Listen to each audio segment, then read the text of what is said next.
حیدرآبادی 1 سال کے وقفے کے بعد اور شہر میں اومیکرون کے اضافے سے بے خبر رہنے کے بعد 2022 میں مقبول نمائش سے لطف اندوز ہونے کے لیے تیار ہے۔ آل انڈیا انڈسٹریل ایگزیبیشن سوسائٹی نے 1 جنوری سے 15 فروری 2022 تک شہر میں بڑھتے ہوئے اومیکرون کیسوں کے پیش نظر کووڈ پروٹوکول کی سختی سے پابندی کرتے ہوئے نمائش منعقد کرنے کا فیصلہ کیا۔ نمائش میدان نامپلی میں واپس آئیں کیونکہ تیاریاں زوروں پر ہیں۔ حالانکہ حیدرآباد میں اومیکرون کے نئے کیسز بڑھ رہے لیکن آل انڈیا انڈسٹریل ایگزیبیشن سوسائٹی نے نمائش کے انعقاد کی تیاری کر لی تھی۔ سوسائٹی نے پہلے ہی ملک بھر سے تاجروں کو مدعو کرنے کا عمل مکمل کر لیا ہے اور اسٹالز کی تعمیر شروع کر دی ہے۔ ایگزیبیشن سوسائٹی کے مطابق نمائش کے لیے فل پروف انتظامات کیے گئے ہیں تاکہ زائرین کو محفوظ اور خوشگوار تجربہ فراہم کیا جا سکے۔ زائرین کی حفاظت کے لیے نمائش کے احاطے میں کووڈ سے متعلق تمام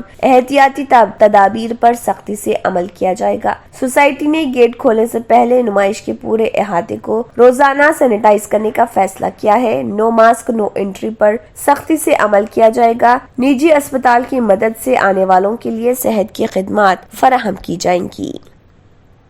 جرمنٹن ہاسپٹل آرتھوپیڈک سے متعلق ہر مریض یہاں شفا یاب۔ انعام یافتہ ڈاکٹر میر جواد زار Khan, senior orthopaedic surgeon, advance operation theatre, ICU، digital X ray, laboratory, physio therapy, pharmacy, sharing اور پرائیویٹ رومز، لیڈی ڈاکٹرز اور ڈاکٹر ارجمن سلطانہ گینیکولوجسٹ کی خدمات حاصل۔ واجبی فیس اور مکمل سہولیات سے ہزاروں مطمئن۔ ایمبولینس سے آراستہ جرمنٹن آرتھوپیڈک ہاسپٹل، پلر نمبر 150، عطا پور، حیدرآباد۔ اگر آپ نے ہمارے چینل کو ابھی تک سبسکرائب نہیں کیا ہے تو یہاں پر ریڈ کلر کا سبسکرائب بٹن دکھ رہا ہے، اسے کلک کریں اور ہمارے چینل کو سبسکرائب کیجیے اور ساتھ ہی ساتھ بیل آئیکن کو بھی کلک کیجیے جس سے آپ کو تازہ اپڈیٹ ملتی رہے۔